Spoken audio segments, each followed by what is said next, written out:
for dessert, guys. Bilo-bilo. Lagyan ko lang siya ng konting asin.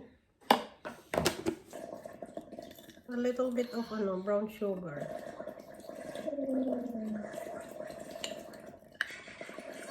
Optional lang to guys kung gusto nyo lagyan yan, ha. Normally ang tinitimplahan is yung gata. Pero ako, gusto kong lagyan ng konti.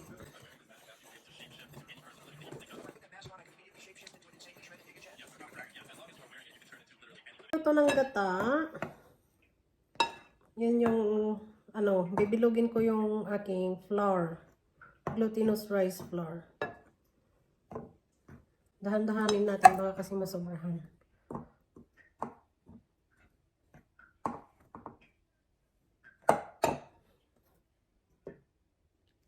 Kailangan kasi tama lang yung timpla natin para mabilog natin yung ating glutinous rice.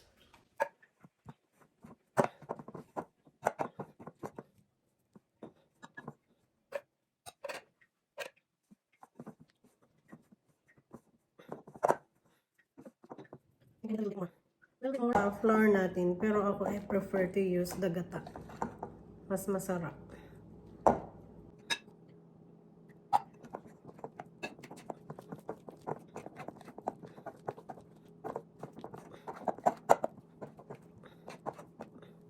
That's what we're dessert tomorrow. Ay, nasa butter. Dahil nasa butter ko ng gata, magkakata ko ng flour.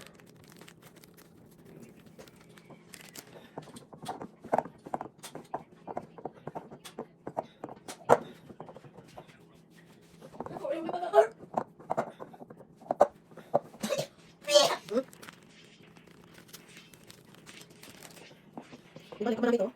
Pwede i-freezer. Lutuin. Pagkatapos magluto. Diba? Ready na yung natin. Bilo-bilo. Ayan guys.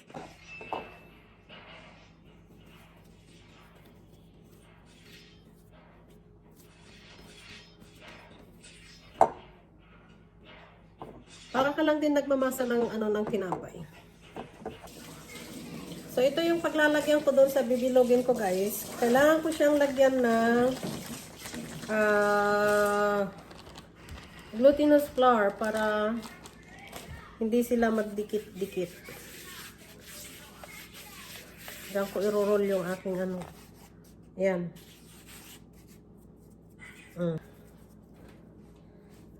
Do it like this. Okay. Tiny one, okay? Like make tiny circles? Yeah, like this. Okay, give me. Go sit down there.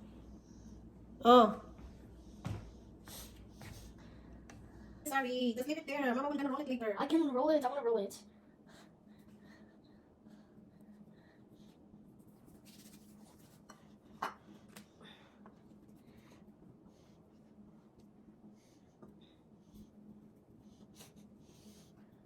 It smells like bread.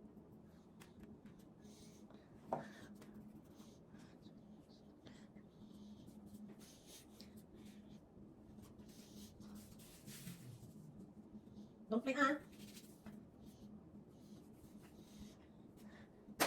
Okay, no. Let's watch it. Wait, some are big, some are too small. I don't know. It's depending on my size. I make it.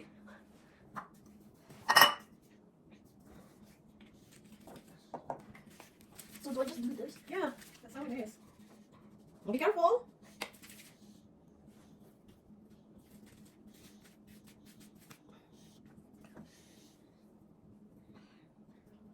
I want to make croissants again. We don't have that thing for croissant. No, like homemade. Huh? That's That's a lot of work, you know. How long to make?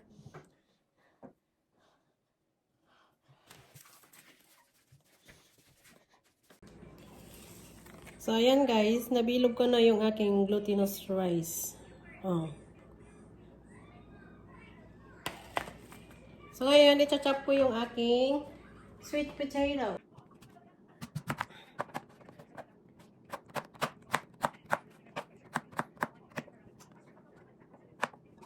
Give size. Okay.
So, ang gagamitin kong ano, saging is yung Saba variety.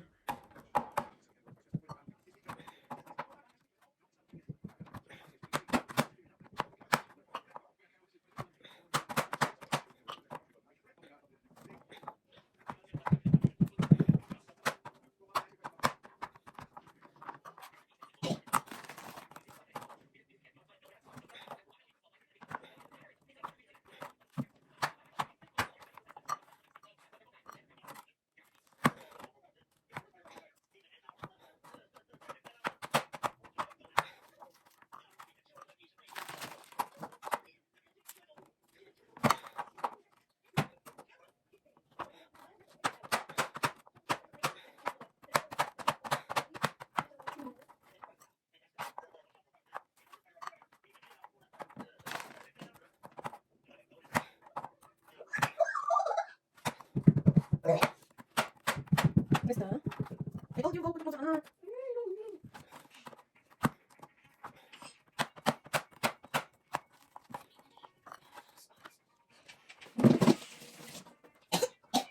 So, ayan guys, ang next step natin is magpakulo ng tubig with the gata.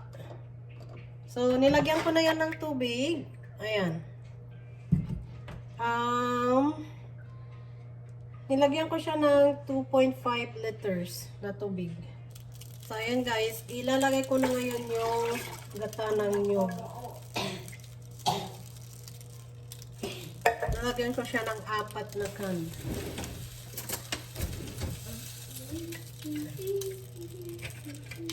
Mas masarap kasi pagka marami siyang gata.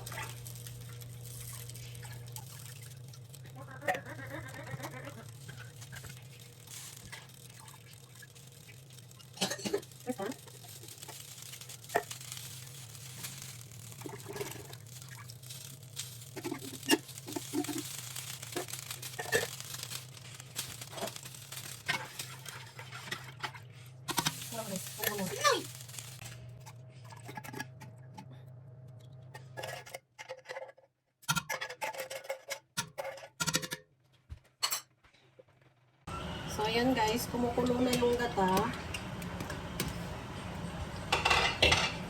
Lalagyan ko na siya ng sugar, brown sugar.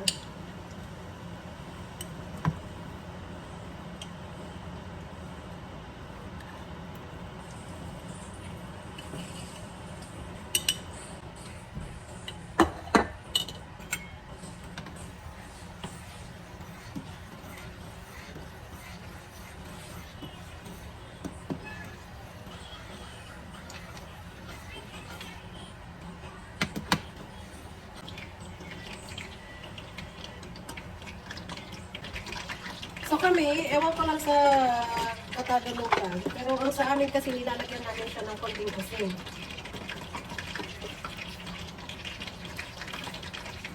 Tinitimplahan namin ng konting asin. Parang matamis na medyo may asin.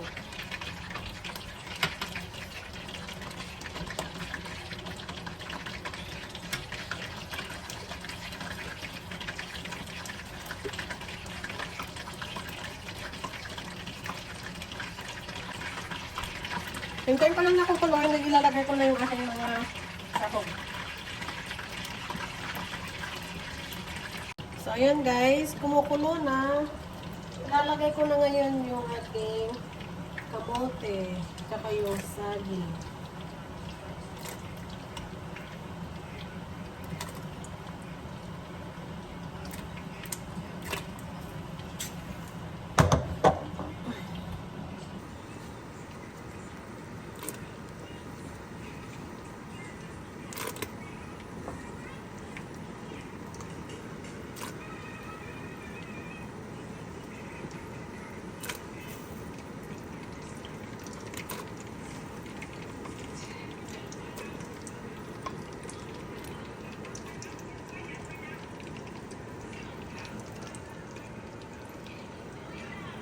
Ayan. So, ilalagay ko na rin yung saging.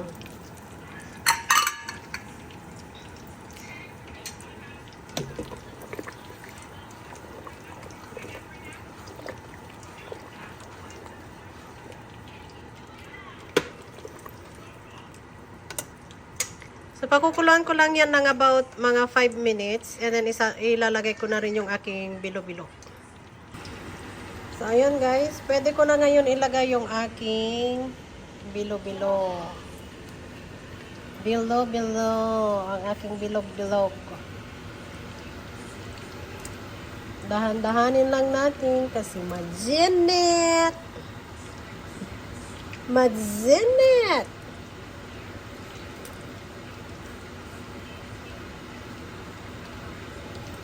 Tapos ito, hintayin lang natin na lulutang yung ating bilo-bilo. Hindi na natin kailangan halo-haloin yan. Otherwise, pag hinalo mo yan, nagiging ano na siya.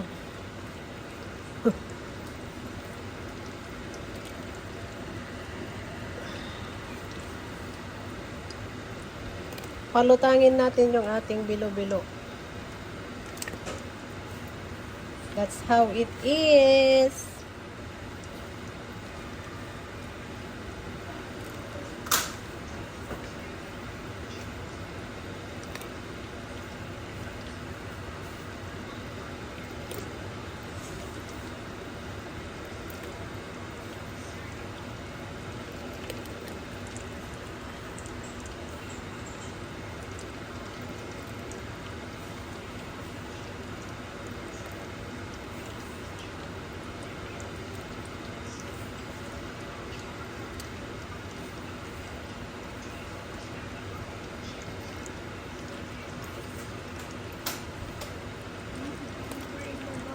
Yeah.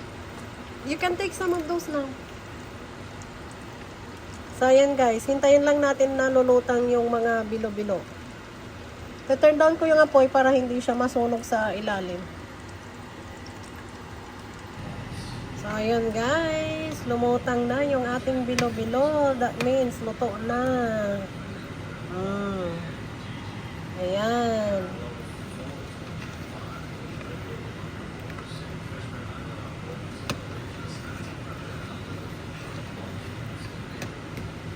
There you go, guys. See? Let's eat.